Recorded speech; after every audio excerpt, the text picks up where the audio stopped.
Тој отпад што се наоѓа насекаде, наоколу во природата, покрај патиштата, е создаден од луѓето. Доколку би биле свесни, не би го правеле тоа. Според мене, ниска е свеста се уште за влијанието на отпадот врз животната средина и здравјето на луѓето. Што да направиме за да се промени таа свест и да се променат работите? Треба да се работи на подигнување на свеста. Тоа е пракса насекаде во светот, конечно. Едноставно ние луѓето не се раѓаме со сознанија, ги учиме во текот на животот, нели? Ги стекнуваме навики во текот на животот, воспитување и така натаму растеме. Правувањето со отпадот има повеќе аспекти, не треба да се гледа само како еве, ајде да го питнеме под тепих или некаде, да го сокриеме во шума каде што нема да се гледа. Не можете да го дадете вие на било кој што ќе го сретнете со трактор што поминува и еве ви пари, однесете ми го реши. Не е тоа, вие не сте го решиле проблемот. Не вие напред, во позади вие отпадот. Тоа не е решение. Депонијата треба да биде инсталација која што навистина не влијае врз животната средина и на здрав начин се справува со отпадот, еве, вака да кажеме едноставно. За да имате соодветно управување со отпад, не може тоа да биде бесплатно. Тоа што ние како граѓани треба да го научиме конечно е дека сепак мора да си плаќаме за отпадот што го генерираме. Не може тоа некој друг таму да ни го реши без пари. Добре дојдовте. Сител подкаст преку Институтот за комуникацијски студии се приклучува на кампањата Преспа, разбуди се за чиста средина. Преку овие разговори ќе се обидеме да ја подигнеме јавната свест кај граѓаните, да научиме нешто повеќе, но и да дадеме одговор на прашањето што ја гуши Преспа. Затоа овој пат во студиото ќе ми помогне Ана Карамфилова-Мазневска, раководител на сектор за отпад во Министерството за животна средина и просторно планирање. Карамфилова-Мазневска, добре дојдовте. Добро ве најдов. Ви благодарам за можноста да им помогнеме на нашите гледачи да дознаат нешто повеќе за овој сериозен проблем и влијанието врз животната средина. Да почнеме малку по, ајде да речем, широко. Колку сме свесни, колку се свесни граѓаните за опасностите кои што отпадот ги предизвикува на животната средина и овој пат да речеме конкретно на Преспанското езеро. Па доколку ја погледнеме сликата на терен, би заклучиле, веројатно ќе се согласите дека не се свесни граѓаните, бидејќи тој отпад што се наоѓа насекаде наоколу во природата, покрај патиштата, е создаден од луѓето. Доколку би биле свесни, не би го правеле тоа. Според мене, ниска е свеста се уште за влијанието на отпадот врз животната средина и здравјето на луѓето. Знаете, постојано зборуваме проблемот го прават оние кои што не се локалци, кои што доаѓаат од страна. Може би е така, може би има влијание туризмот, но кога го снимавме документарниот филм Што ја гуши Преспа, на терен забележавме и локалци кои што отпадот го истураа покрај самиот брег на Преспанското езеро. Сведочевме како луѓе кои што доаѓаат овде, иселеници од западноевропските земји, од Австралија, чистејќи ги своите дворови, органскиот отпад го фрла покрај езерото. Сега без разлика од каде доаѓа тој отпад, дали од индустрија, дали од земјоделие, дали од домашниот отпад, како што рековте, сите ние сме креатори на тој отпад. Како да помогнеме, што да направиме за да се промени таа свест и да се променат работите? Треба да се работи на подигнување на свеста, тоа е пракса насекаде во светот, конечно. Едноставно ние луѓето не се раѓаме со сознанија, ги учиме во текот на животот, нели? Ги стекнуваме навики во текот на животот, воспитување и така натаму растеме. И потребно е постојано да има кампања за да луѓето бидат свесни на кој начин треба да управуваат со отпадот, бидејќи навистина отпадот кој ние го генерираме, сепак е тоа отпад кој ние го создаваме, како дали граѓани, дали индустрија, како што рековме, тоа е од секојдневното живење на човекот, би рекла, и неминовна појава е создавањето на отпад. Меѓутоа, мора да научиме дека треба соодветно да управуваме со отпадот, бидејќи на крајот на денот повторно тоа ни се враќа нас со лошо на нашето здравје, на нашата околина, на биодиверзитетот. Еве, конкретно зборуваме сега за Преспа. Навистина е жално, и не само тоа, не е тоа само грдата слика, уништување на еден цел екосистем, на цела животна средина и како ќе влијае на човековиот живот таму, и здравјето, и економскиот, и социјалниот момент. Значи, навистина, управувањето со отпадот има повеќе аспекти, не треба да се гледа само како еве, ајде да го питнеме под тепих или некаде, да го сокриеме во шума каде што нема да се гледа. За да не биде дека зборуваме за нешто кое што го има или го нема, ако некој не го погледнале документарниот филм Што ја гуши Преспа, ќе видиме едно кратко парче за да видиме каква е реално состојбата на терен, па ќе се вратиме повторно со разговорот. Движејќи се по езерскиот брег и самите се уверивме во она што го кажуваа мештаните на Љубојна. Покрај патот помеѓу селата има бројни расфрлани ѓубришта. Ова е само една од над 30 диви депонии покрај брегот на Преспанското езеро. Освен што се грда слика, исцедокот од овие диви депонии представува и директна опасност за квалитетот на водата во езерото. Според податоците на општината Ресен, годишно се прави отпад од над 3800 тони. Иако жителите можат бесплатно да го одлагаат на градската депонија во Златари, цврстиот отпад не се одлага правилно. Општината прави напори да го обезбеди населението со канти за селектирање, но нема капацитети за рециклирање, особено на најпроблематичниот, земјоделскиот отпад, бидејќи компостарата не работи. Ова покажува колку голема закана може да биде отпадот за Преспа. Загадувањето од биоразградливиот отпад преку прекумерната употреба на пестициди, нерегулираното отстранување на хемиската амбалажа и површинскиот истек на отровните супстанци се причина и за еутрофикација на Преспанското езеро.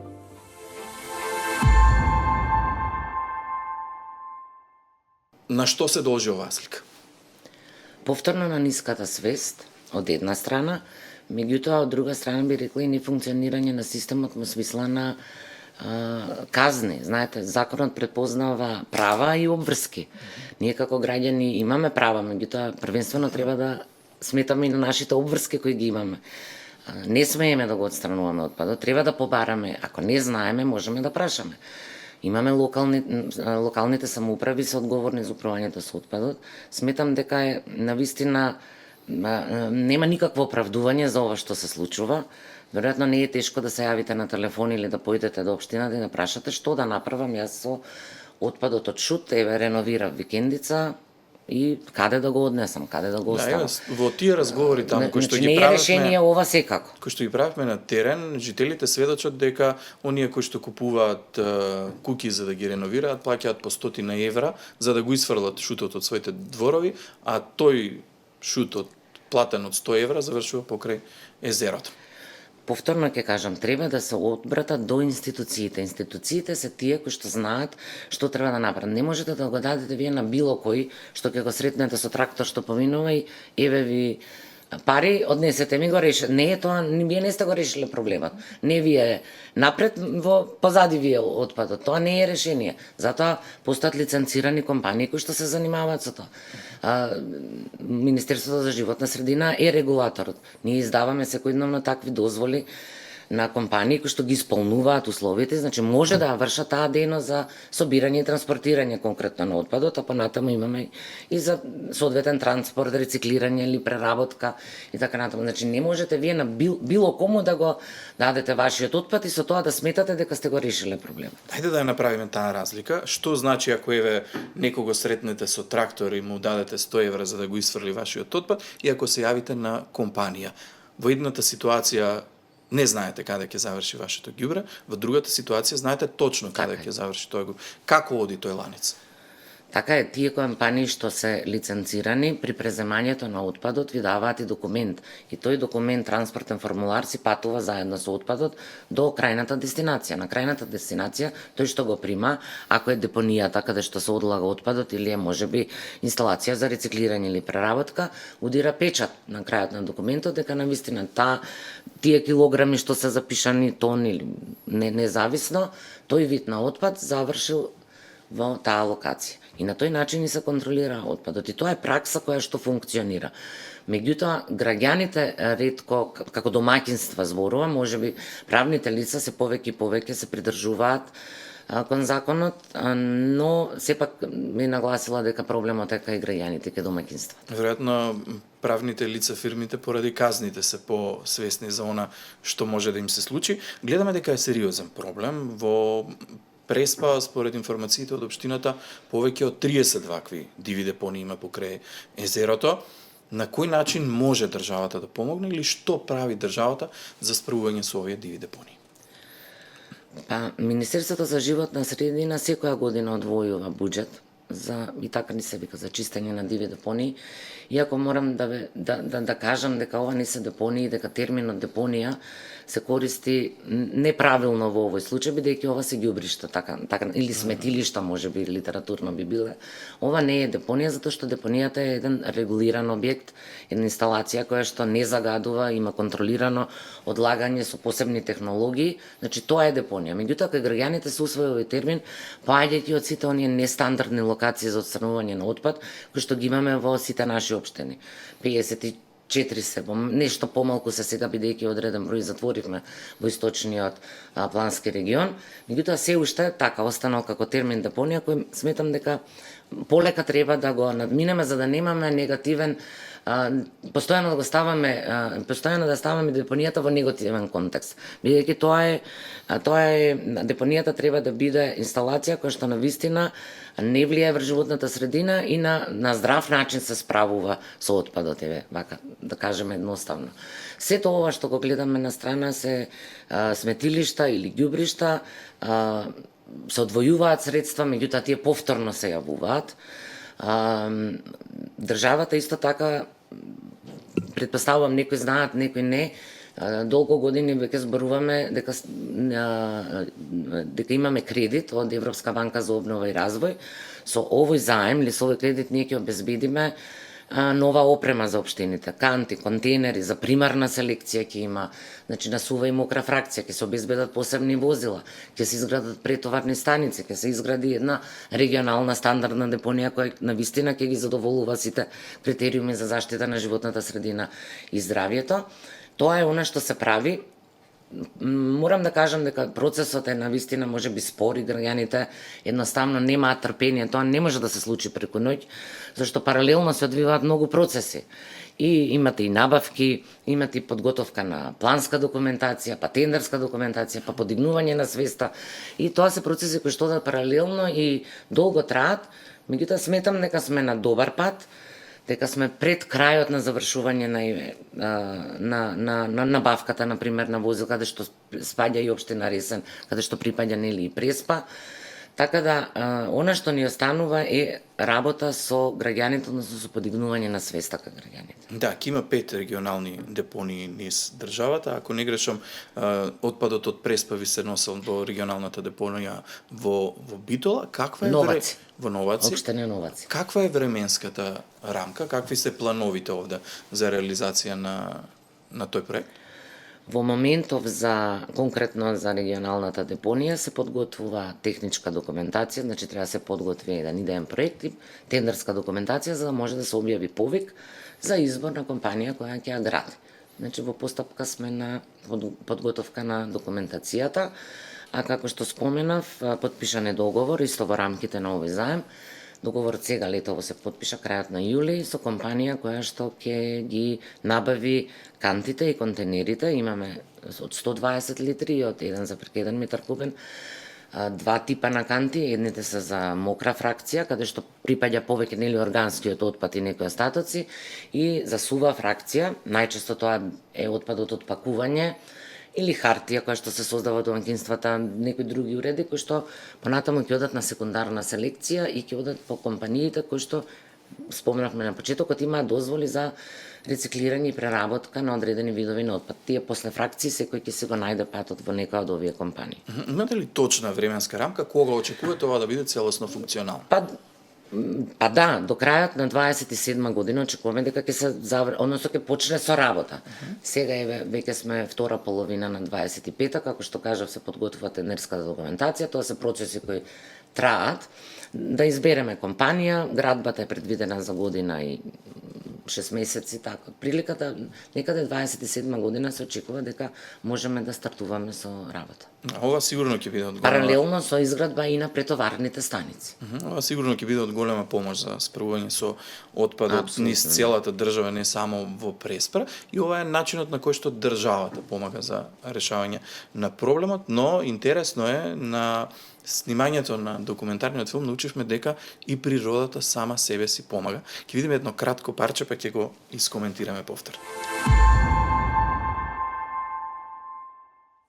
Подуправување со влажните ливади го имаме косењето, како мерка за управување со ваков тип на живеалишта. Од тука е многу интересно приказната, бидејќи овие живеалишта порано традиционално се управувале од страна на сточарите, меѓутоа со намалување на сточарството прекинало таа потреба од овие ливади да бидат искосени. И тука имаме повторно појава на процес на сукцесија, односно зарастување на влажните ливади со грмушеста вегетација. Ние увидовме таа потреба од косењето на ливадите и започнавме со такви менеджмент активности каде што ние на пролет ги косиме ливадите. Од искосената треба правиме сено, кое што сточарите го добиваат донирано е на локалните сточари во Преспанскиот регион. Меѓутоа, што е важно за овие влажни ливади е тоа што дел од материите кои што би стигнале во езерото се задржуваат во овој тип на живеалишта и со косењето на биомасата од ливадите ние практично имаме отстранување на, ајде ке речам конкретно, азот и фосфор, меѓутоа и други елементи кои што нормално се наоѓаат во растенијата. И тука имаме фактички природен филтер кој што го намалува загадувањето на Преспанското езеро. Дали од вашите мерења активности се покажало некаков резултат од овие дејства? Ние имаме спроведувано некои истражувања за какво е задржувањето на азот и фосфор во почвата, конкретно во овој тип на екосистеми, и добивме резултати дека стварно имаме задржување на азот и фосфор конкретно во овој тип на живеалишта. Може ли прво да им објасниме на граѓаните од каде доаѓа азот и фосфор? Повторно од активностите на граѓаните, од користењето на овие средства за заштита во земјоделие, пестицидите, хербициди, детергенти, така. Сепак е тоа од човечките активности. Меѓутоа, гледате, природата е совршена, таа се создала свој механизам. Таа е еден организам, како што и човечкото тело, ние мораме да сватиме дека сме дел од тој еден поголем организам. Меѓутоа, не може тоа да оди бесконечно, знаете, како и човечкото тело, ако го форсирате, може да одреден момент, меѓутоа ако ќе се пресфорсира, некаде ќе пукне, инфаркт се случува. Така и во природата, таа има механизам за прочистување до одреден степен, меѓутоа ако ќе го надминеме ние тој прак, а со нашите активности како граѓани, како луѓе кои што постојано генерираме и се повеќе генерираме. Како некако се поменува, живееме во свет на конзумеризам, се повеќе се троши, се бара. Тоа значи на крајот се повеќе создавање на поголеми количини на отпад. Независно дали е течен, цврст отпад. Ајде да го финишираме овој разговор со националната стратегија за управување со отпад. Што таа конкретно опфаќа во однос на регионот околу Преспа? Имаме национална стратегија на државата и национален план за управување со отпад. Стратегијата е погенерален документ кој што ги дава некако погенералните насоки, не навлегува конкретно во одредени региони, меѓутоа националниот план за управување со отпад си има посебно дел кој што се однесува на регионалното управување со отпад, бидејќи, рековме, комуналниот отпад треба да се регулира и задолжително согласно закон се регулира на регионално ниво, не општина, секоја општина за себе и сама да се го бара нели чарето, туку имаме регионален систем кој што треба да ни обезбеди квалитетно управување со отпад, што значи безбедно, што значи да биде достапно, за да можеме ние, секој систем што го градиме, треба да биде достапен за граѓаните, значи да можеме да ја платиме сметката и за онаа сума што ја плаќаме да имаме соодветен систем кој што ќе биде безбеден, првенствено по здравјето на луѓето, по целата животна средина. Имаме 5 региони од 8 плански региони, како што првично беше планирано со првиот национален план за управување со отпад. Сега имаме 5 региони за управување со отпад, токму од причина што ние можеби како граѓани мислиме дека имаме многу отпад, бидејќи го гледаме расфрлан на сите страни, меѓутоа фактите покажуваат дека немаме доволно количини на отпад за по еден плански регион да градиме посебни инсталации. Тоа би било прескапо за граѓаните. од таа причина нели и отпадот е бизнес, економија на обем е потребна. Колку имате повеќе отпад, толку ќе ви биде пониска цената која ќе плаќате како домаќинство за соодветно управување со тој отпад. Од тука е испојувањето на регионите и преку географската инфраструктурната положба, нели, ги споивме одредени региони, исток и североисток се, Пелагонија и југозапад, Полок и Скопје како најголеми и најнаселени остануваат. Сами бидејќи имаат доволно, да речем, доволно отпад за да може да имаме еден самоодржлив систем. Значи многу е важно тој систем да биде самоодржлив. Тоа значи дека со плаќањето секој од нас кога ќе си плаќа согласно принципот загадувачот плаќа, значи према количината на отпад што ја создава, тој систем ќе биде самоодржлив и нема да имаме ваква ситуација како сега. Значи тие депонии што ќе се изградат и претоварните станици на вистина ќе функционираат. Нема да загадуваат водата бидејќи ќе работат пречистителните станици. За да работат, нив им треба струја, им треба хемикали. Тоа повторно се плаќа. Така прекривки се ставаат на депониите, секојдневно се покрива. Потребна е механизација. За таа механизација нели треба гориво, вработени, значи за да имате соодветно управување со отпад, не може тоа да биде бесплатно. Тоа што ние како граѓани треба да го научиме конечно е дека сепак мора да си плаќаме за отпадот што го генерираме. Не може тоа некој друг таму да ни го реши без пари. Ајде да го завршиме со едно ваше очекување. Има ли надеж, има ли оптимизам дека може да се справиме со овој проблем? Па јас еве не сум изгубила надеж, толку многу години сум во овој сектор и верувам дека процесот е тежок, нормално, очекувано, треба да се работи и со граѓаните, треба да се работи и со институциите и на централно и на локално ниво и заеднички, да, секако во соработки со невладиниот сектор, тука морам да кажам дека е од клучна улога, бидејќи тие некако најблиску соработуваат со граѓаните, меѓутоа треба да бидат мостот помеѓу граѓаните и она што институциите го прават. Не треба секогаш да бидеме опозиција, некогаш можеби ете имаме промашувања во комуникацијата, од недоразбирање се случуваат некои работи, некои недоразбирања. Сметам дека сите сме на иста страна, сите имаме иста цел, конечно сите ние и владиниот и невладиниот сектор живееме во оваа земја, го дишаме истиот воздух, истата вода. И мислам дека сите сме на иста страна. Меѓутоа треба да најдеме начин како да комуницираме веројатно подобро. Ана Карамфилова-Мазневска, ви благодарам многу за гостувањето во Светло. Ви благодарам на поканата. Почитувани, ви благодарам што бевте со нас.